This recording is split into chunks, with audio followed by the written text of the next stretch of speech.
Assalamualaikum warahmatullahi wabarakatuh. Perkenalkan, nama saya Muhammad Toha, Prodi Pendidikan Agama Islam kelas 4B.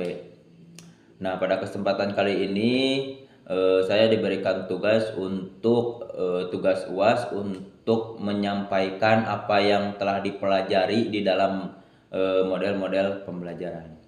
Nah, jadi pada kesempatan kali ini saya akan menyampaikan materi mengenai model pembelajaran inquiry.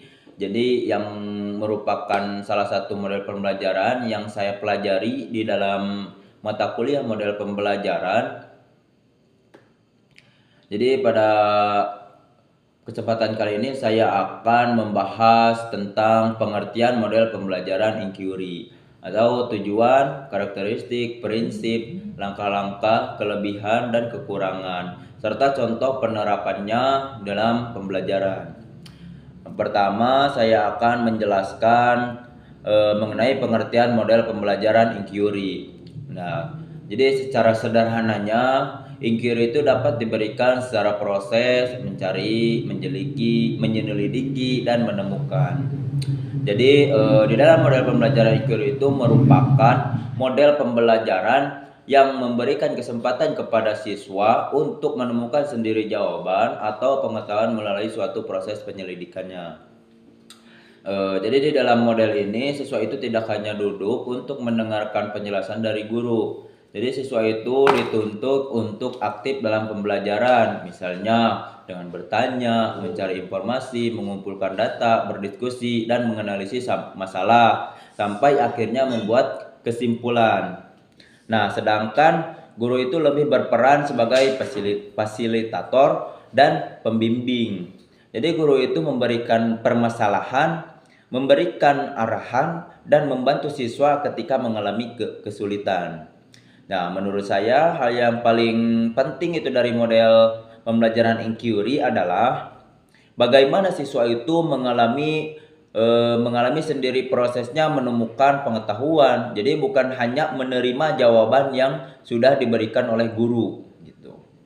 Nah, yang kedua yaitu tujuan dari model pembelajaran inquiry. Apa saja sih tujuannya? Dari model pembelajaran inquiry itu memiliki beberapa tujuan. Dari yang pertama, untuk meningkatkan kemampuan berpikir kritis siswa. Yang kedua, untuk melatih siswa dalam memecahkan masalah. Yang ketiga, meningkatkan keaktifan siswa selama proses pembelajaran. Terus yang keempat itu melatih siswa agar mampu mencari, mengolah informasi secara mandiri. Nah, kemudian yang terakhir itu meningkatkan rasa ingin tahu itu siswa. Jadi di dalam model pembelajaran inquiry itu tidak hanya berorientasi pada hasil belajar, tetapi juga proses bagaimana siswa itu memproses pengetahuan tersebut. Nah, gitu. Nah, yang selanjutnya karakteristiknya model pembelajaran inquiry. Pada karakteristik itu pembelajaran itu lebih berpusat kepada siswanya. Pembelajaran yang dimulai dari suatu masalah atau pertanyaan yang harus dicari jawabannya.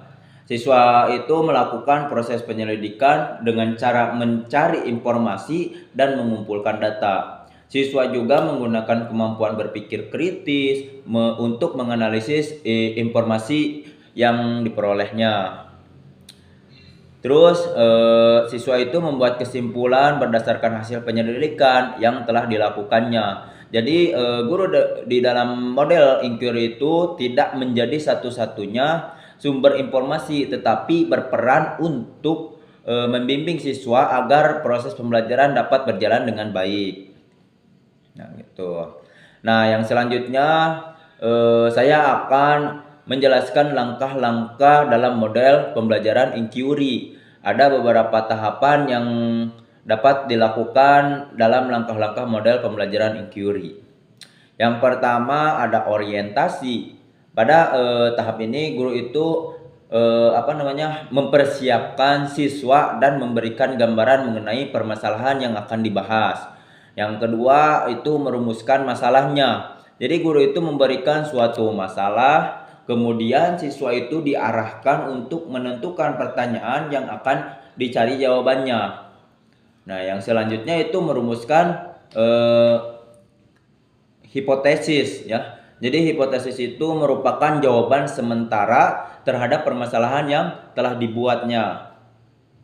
Terus jadi siswa itu memberikan dugaan awal berdasarkan pengetahuan yang mereka miliki. Terus yang selanjutnya itu mengumpulkan data. Jadi pada tahap siswa itu mulai mencari informasi yang berkaitan dengan permasalahannya gitu. Jadi informasi tersebut itu bisa diperoleh dari buku, internet, Al-Quran, dan hadis untuk pembelajaran di pendidikan agama Islam. Jadi hasil pengamatannya itu maupun dari sumber lainnya juga gitu. Terus yang kelima itu adalah menguji hipotesis.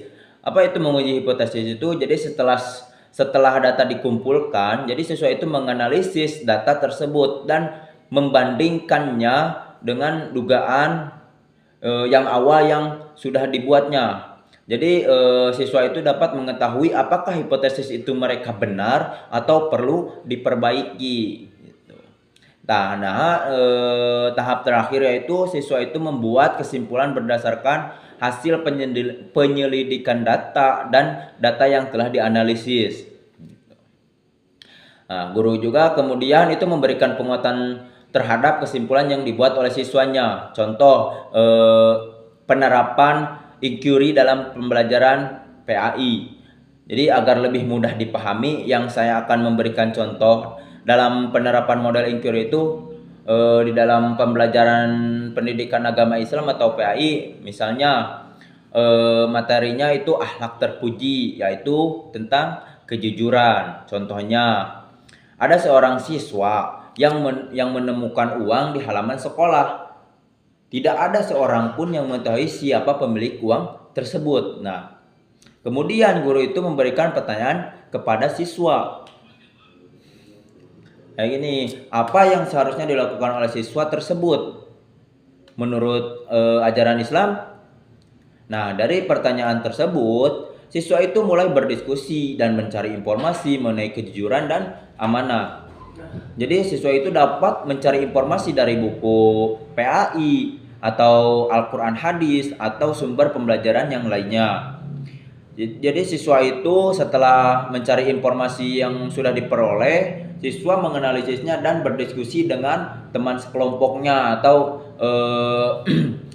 dari satu orang terus berkelompok mengetahui apa yang telah diberikan pertanyaan oleh gurunya. Nah, jadi setelah informasi diperoleh itu siswa itu menganalisis dan berdiskusi dengan teman sekelompoknya. Kemudian masing-masing kelompok itu menyampaikan hasil diskusinya di depan kelasnya. Nah, setelah itu siswa membuat kesimpulan bahwa menemukan barang milik orang lain itu harus disikapi dengan jujur dan amanah, serta berusaha mengembalikannya kepada pemiliknya. Dari contoh tersebut itu dapat kita lihat bahwa guru itu tidak hanya langsung memberikan jawaban. Jadi guru itu memberikan dulu masalah, kemudian siswa itu mencari dan menemukan jawabannya melalui proses penyelidikan. Nah, inilah yang menjadi inti dari model pembelajaran inquiry. Ada kelebihan model inquiry-nya. Jadi yang selanjutnya yang saya akan bahas itu tentang kelebihan model pembelajaran inquiry. Nah, kalau menurut saya salah satu kelebihan utama inquiry itu dapat membuat siswa itu menjadi lebih aktif di dalam pembelajaran gitu. Namun ada kekurangannya di dalam model inquiry itu. Di dalam model inquiry itu juga mempunyai beberapa kekurangan. Pertama, model ini kan membutuhkan waktu yang cukup lama karena siswa itu harus melalui beberapa tahapan dalam proses penyelidikan. Jadi kemampuan setiap siswa itu berbeda-beda. Ada siswa yang cepat memahami masalah, tetapi ada juga yang membutuhkan bimbingan lebih dari guru gitu. Nah, si guru itu harus mampu memilih masalah yang sesuai dengan kemampuan siswanya. Maka dari itu guru itu harus mempersiapkan pembelajaran dengan baik agar model pembelajaran inquiry itu dapat berjalan secara efektif. Gitu. Nah, Berdasarkan penjelasan yang sudah saya sampaikan, dapat disimpulkan bahwa model pembelajaran inquiry itu merupakan model pembelajaran yang menekankan proses mencari, menyelidiki, dan menemukan suatu pengetahuan atau jawaban terhadap permasalahan. Jadi di dalam model pembelajaran inquiry itu siswa dituntut untuk aktif bertanya, merumuskan masalah, membuat hipotesis, mengumpulkan data, menguji hipotesis, dan menarik kesimpulan gitu. Nah, kalau menurut saya di dalam model pembelajaran inquiry sangat baik itu diterapkan karena dapat melatih siswa menjadi lebih aktif dari sumber belajar yang tersedia gitu. Nah, demikian presentasi yang saya dapat bahas kali ini di dalam model pembelajaran inquiry. Semoga penjelasan yang saya sampaikan dapat memberikan pemahaman mengenai pengertian, tujuan, karakteristik, langkah-langkah, dan penerapan di dalam model pembelajaran inquiry. Terima kasih atas perhatiannya. Mohon maaf bila banyak kesalahan. Wassalamualaikum warahmatullahi wabarakatuh.